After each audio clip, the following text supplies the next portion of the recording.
It's a great pleasure for me to introduce Professor Fabio Piscaglia from Bologna.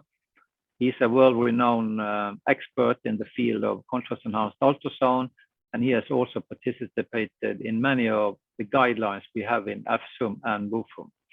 He is now working in internal medicine and hepatology, and he's really done a lot of publications in the field of HCC and how you can use ultrasound to the best of your patient. He's also past president of AFSUM, and it's really a great pleasure to have you here, Fabio, when you're going to talk about the role of CEUS in diagnosing of small HCCs. Please, Fabio. Thank you very much, Oderge. It is very pleasant to work together again after this long time in the pandemic. So why are we talking about small lesions? This is because in the case of hepatocellular carcinoma, surveillance of cirrhotic patients and patients at risk is recommended, and this leads usually to the diagnosis of small lesions. In case of large lesions, often it is very easy to establish that this is a malignant lesion, whereas in case of small lesions, this is not clear. This is this median size of 27 millimeters in these prospective study from our center. If we found the lesion, can we say this is a tumor? No. In about 2/3 of the cases, it is already an hepatocellular carcinoma, but in about 1/3, it might be other entities.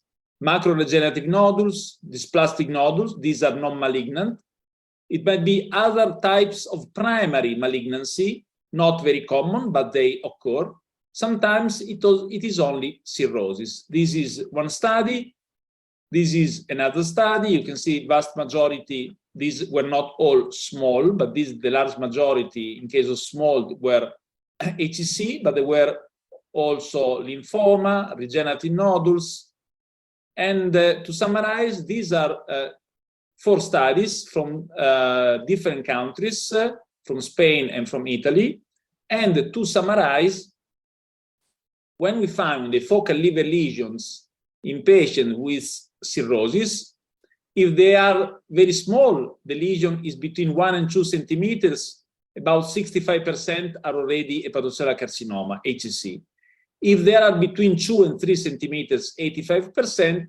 If they are more than 3 centimeters, almost all of them are malignant, and particularly hepatocellular carcinoma. Therefore, the big need is to concentrate on small lesions between 1 and 3 centimeters, because if not hepatocellular carcinoma, which is in these instances 20 to 35% of the cases, we might or we should distinguish between hepatocellular regenerative dysplastic nodules, hemangioma, or cholangiocellular carcinoma or lymphoma, or even metastasis. Therefore, might be lesions which are either malignant, non-hepatocellular, or non-malignant.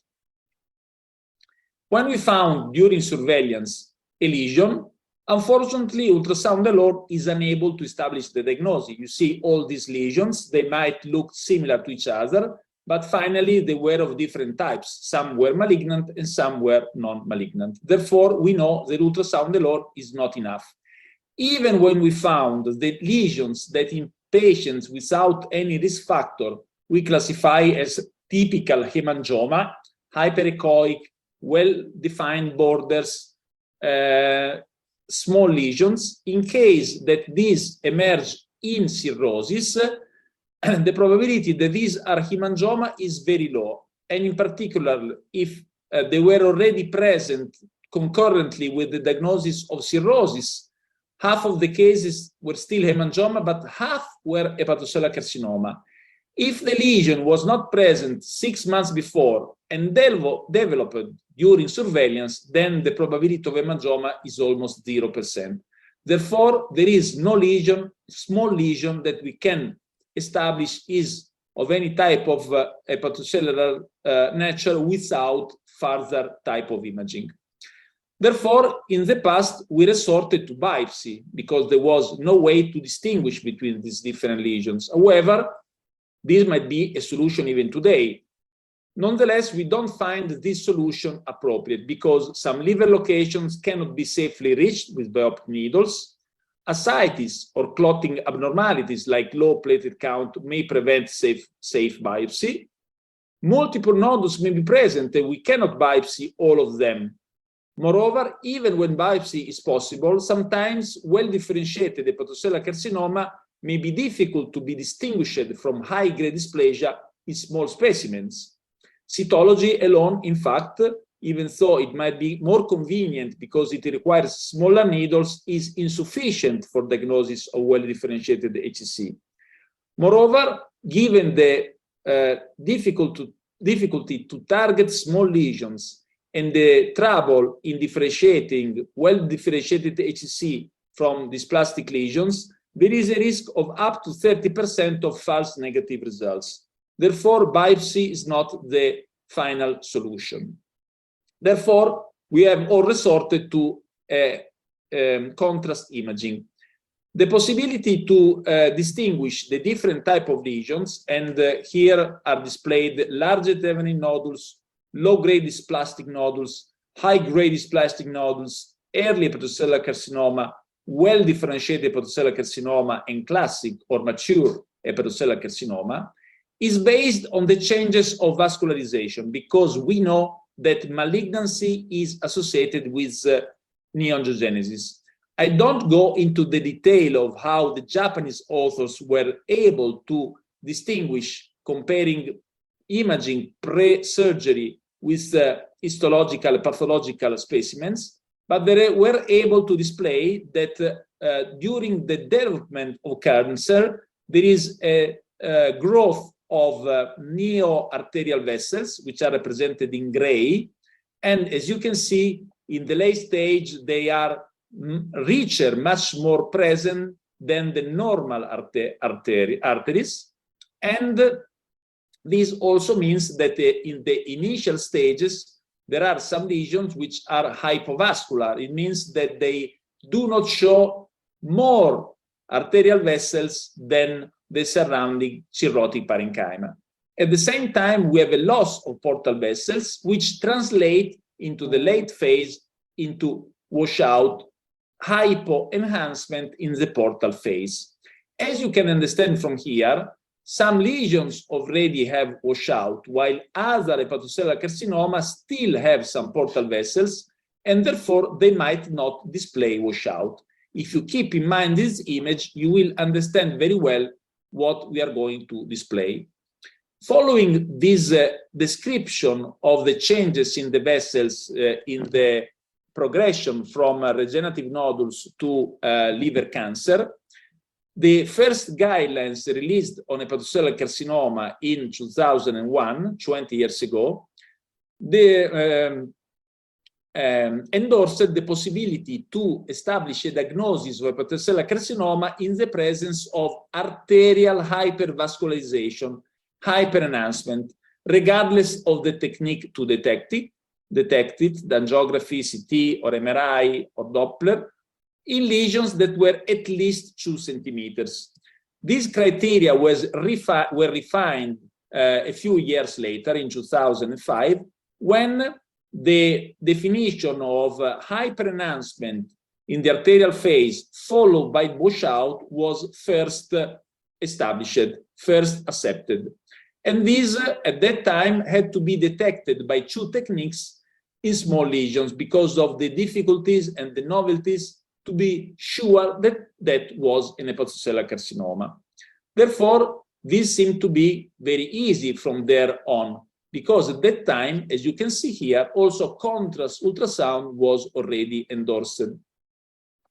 Therefore, we had refinements from them, but we come from that definition.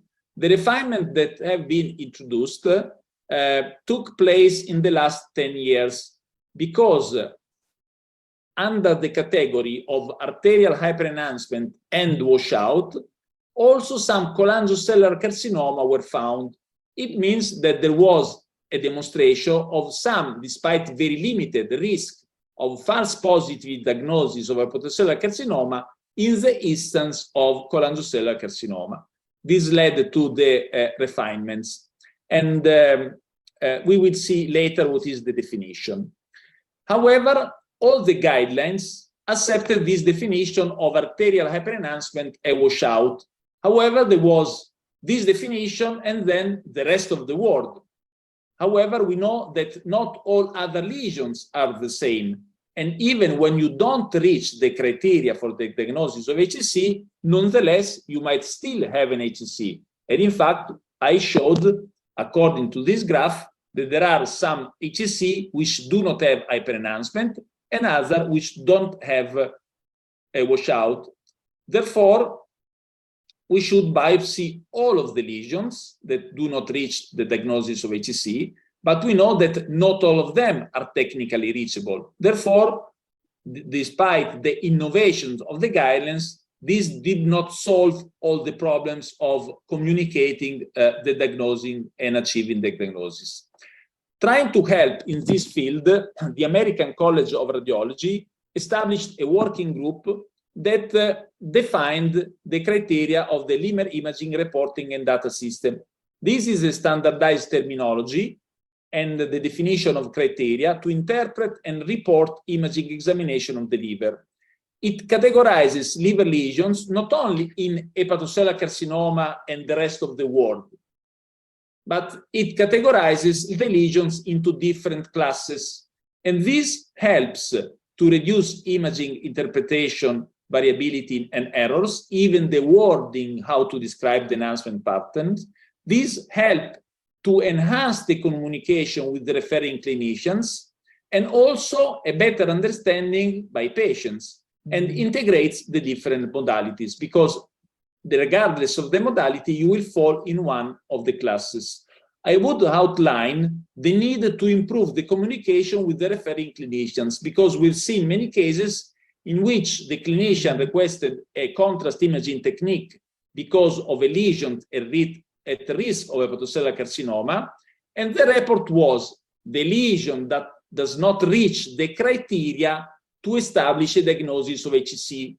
That for the radiology was very clear. This is suspicious, but I cannot tell definitively that this is an HCC. But many of the clinicians hold, okay, this is not an HCC, it's a benign lesion, and put the patient just on follow-up. And this is a big mistake. Therefore, I really outlined that there was a need to improve the communication. Therefore, different classes were defined according to the probability or the risk of being an hepatocellular carcinoma.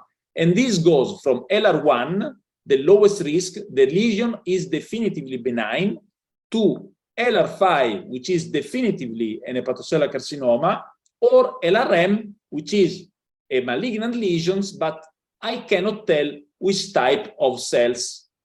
In between LR1 and LR5, there are LR2, LR3, and LR4, with increasing risk of the lesion of being an hepatocellular carcinoma. This is the characterization of lesions with contrast enhancement. Which is this increasing risk of being an hepatocellular carcinoma? As mentioned, we would aim to have 100% of hepatocellular carcinoma in LR5 and 0% in LR1. When we look at the real data that were studies that were demonstrated by studies run after the definition of these classes, this was confirmed. So what CT or MRI called CEUS LR1 were 0% malignant. And in case of LR5, the large majority approaching 100% were malignant, and you can see almost all of them were hepatocellular carcinoma. The intermediate probability were assigned to be less than 20% of hepatocellular carcinoma and malignancy for LR2, between 20 and 70%. This is a wide range, depending on the size of the lesion also. In case of LR3, and 70 to 95% for LR4. So in case of LR4, we don't achieve the diagnosis, but it is very suspicious. These were the percentages found with CT and MRI. How can we define these classes with CEUS? We see a lesion, we perform contrast enhanced ultrasound, and we start adjudicating the type of lesion. In case of classic hemangioma, which is the typical contrast pattern that Professor Dietrich has outlined. In case of cyst, no contrast enhancement. Or in case of fat deposition, fat sparing in typical position with eyes enhancement in all phases, we can define this as LR1, definitively benign. On the other side, we can judge LR2, and we will see it, or LRM. I would like now to point out LRM. LRM is differs from HCC mainly because of the washout, because LRM is defined by a washout which starts before 60 seconds. We call it early washout after contrast injection, or it is very marked at 2 minutes, not in the very late phase. It becomes also already dark black lesion punched out at 2 minutes. Usually this happens because of early washout, which often is also associated with punched out appearance.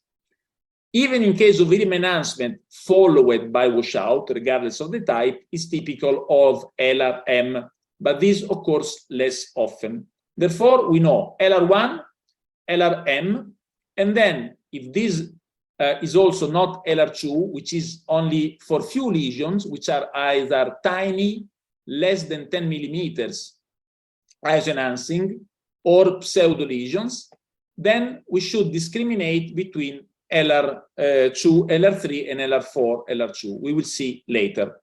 So, definition of LR5. When we can make a diagnosis of HCC, nowadays, this is endorsed also by other community, by the European Association for the Study of the Liver, in case of a lesion more than 10 millimeters with arterial phase hyperenhancement, usually global in whole, followed by late washout occurring onset after 1 minute and mild in intensity within the first 2-3 minutes. When we see this is hepatocellular carcinoma. And this, the same definition, has been endorsed not only by the Italian guidelines, but also by the European guidelines for the study of the liver, which is probably the most known liver society worldwide. And as you can see, CEUS, and if you read in the notes, you can see that this occurs using the following diagnostic criteria: arterial phase hyperenhancement with mild washout after 60 seconds. Therefore, it is not only the LIRADS, but also the European Association for the Study of the Liver. What differs is that these guidelines stop at the definition of hepatocellular carcinoma and all other lesions should be biopsied. The same stands true for the LIRADS, but at least we have a stratification of the risk. Just some galleries of images. This is LR5. You can see hyperenhancement followed by washout. You can see here, which is late. This is almost 4 minutes and mild, LR5. This is a brief clip to show the hyperenhancement of this lesion, global.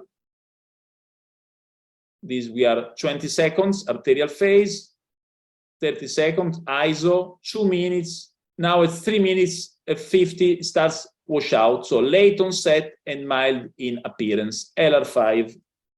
This is another example of LR5, hyperenhancement, late and mild washout. LR1, benign, definitively benign. We have only cyst, like this one, no enhancement, or typical hemangioma, progressive enhancement with hyper enhancement in the late phase. LR2, distinct nodules less than 10 millimeters, always eyes enhancement, or non-mass-like observation, pseudo lesion, inhomogeneity, without disturbance of enhancement, eyes enhancement, or a lesion that was LR3 and has decreased. Example, 9 millimeter lesions, eyes enhancement, area of hypoechogenicity, but unclear, probably is not a lesion, eyes enhancement in all phases, LR2. LR2 does not mean it is benign. The risk is less than 20%. LR3 is defined by absence of arterial hyperenhancement and eyes enhancement in all phases, regardless of the size. Or if there is late and mild washout, it is LR3 intermediate probability, also the lack of hyperenhancement in the arterial phase, and less than 20 millimeters. As you can see, This is LR3 in the different categories. Example here, lesion, ISO, ISO. This one, hypo, ISO. This is 21 millimeters, therefore it cannot have washout. ISO, ISO. LR4, it is high probability of HCC, therefore if you cannot biopsy it, you have to be very suspicious that this is nonetheless malignant, so very strict follow-up or even to treat this lesion. And this is defined by lesion more than 10 millimeters with hyper ISO, so it lacks washout, otherwise it would have been LR5. Or if it is bigger, it does not have to have arterial hyperenhancement, but only the washout, late and mild. Or in case of typical pattern for HCC, but less than 10 millimeters, because these are very tiny lesions. Some examples, hyper without washout, 17 millimeters, or 8 millimeters hyper plus washout, late and mild, or only washout, you see no arterial hyperenhancement, washout, but more than 20 millimeters. These are the three types of LR4. How do the system of classification of lesions work? It works very well. This is a retrospective study. It is very large, more than 1,000 lesions. And you can see that adopting this system, the positive predictive value and also the likelihood ratio of LR5 for hepatocellular carcinoma is very high, 98.5%. And most importantly, all the non-hepatocellular malignancy, almost all of them were moved to the LRM. This is a retrospective study. A prospective validation is ongoing and it has been already almost concluded. However, there have been several other studies reporting more or less the same results. Positive predictive value between 95 and 99%. Therefore, the LIRAS classification has been validated. What happens to LR4 and LR3? Also in this case, the assumed probability were confirmed by the real cases. 86% of probability of HCC in LR4, 47% in LR3. Obviously, we start from CEUS that sees a nodule. Therefore, the probability of HCC are a bit higher than with CT, because CT does not start from a lesion. It's not sure that there is a focal liver lesions there where it sees abnormality of enhancement. Whereas in case of CEUS, we start from a distinct nodule visible at ultrasonography. However, this data confirm and show what else can be if it is not an HCC. Obviously, the vast majority were large hereditary nodules with low grade of high grade dysplasia in case of LR3, or in case of LR4, obviously we have more malignancy and fewer of these ones. But can we wait if we see a lesion at risk LR3 or LR4 because it does not reach the criteria for HCC and just follow up and repeat imaging? Well, this would be a mistake, because we showed in this study that for lesions that did not achieve the criteria for LR5, so they were LR3 or LR4, but they were biopsied and they were confirmed to be hepatocellular carcinoma, the prognosis, the course of the disease was the same, very similar to lesions that had already the LR5 pattern. Therefore, this helps to go on and take a biopsy or manage these lesions. If a biopsy cannot be taken, maybe an LR4 could justify treatment. And you can see that this was true not only for CEUS, you can see the survival here that did not differ according to the different classes, but also for the CT and MRI classes. Therefore, I thank you very much for your attention, and I hope that all of you will start using the LIRAS to enhance the communication between imaging experts and clinicians. Thank you very much. Thank you, Fabio, for an excellent presentation, and it's now open for discussion. Please post your questions in the Q&A box, and I will read it to the lecturers. While we are waiting, I can post one question. A definite challenge in this area, Fabio, is to distinguish between HCC and cholangiocarcinoma. And in my experience, if you have a strong and early washout and you have some rim enhancement in the arterial phase, that points very strongly towards cholangiocarcinoma. Maybe you can enlighten us a little bit further. How can you actually distinguish these two entities? Well, if you have rim enhancement, also the LIRADS states that this is LRM. What I want to outline is that the LRM class was not created to be able to make a certain diagnosis of cholangiocellular carcinoma, because half of the cases are still hepatocellular carcinoma.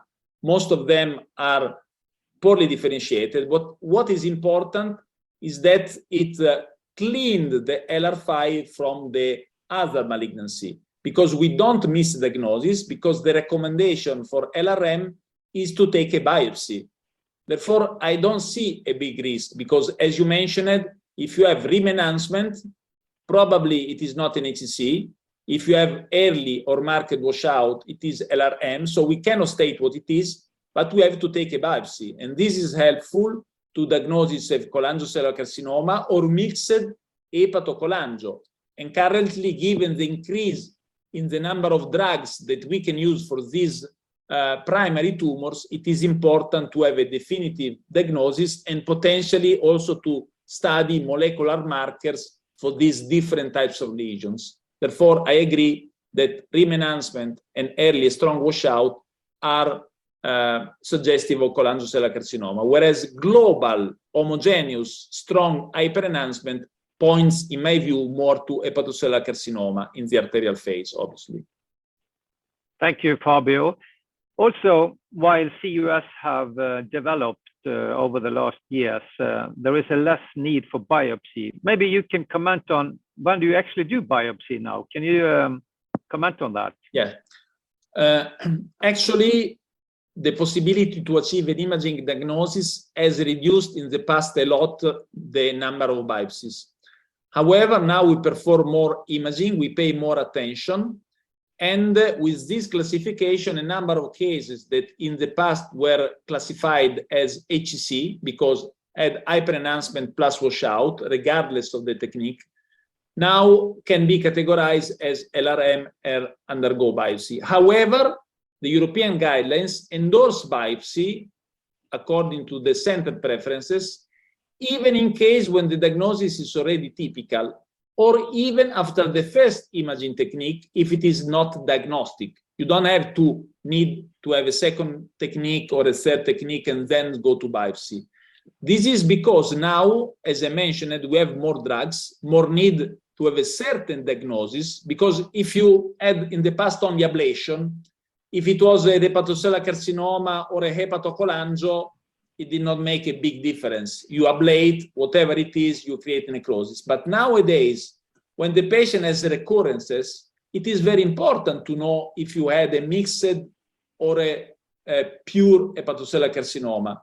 Therefore, we tend now to increase, and very often, even in all the protocols, before starting drug treatments, we tend to take a biopsy. Okay, thank you very much, Fabio, for an excellent lecture.